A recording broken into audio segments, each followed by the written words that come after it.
Praise the lord. ఈరోజు దేవునికి వాగ్దానం.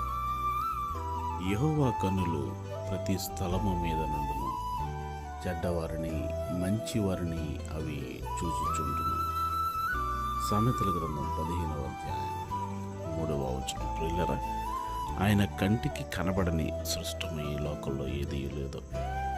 దేవుడు కన్నులకు సమస్తమును కూడా మరుగు లేకుండా తేటగా కనబడుతుంది.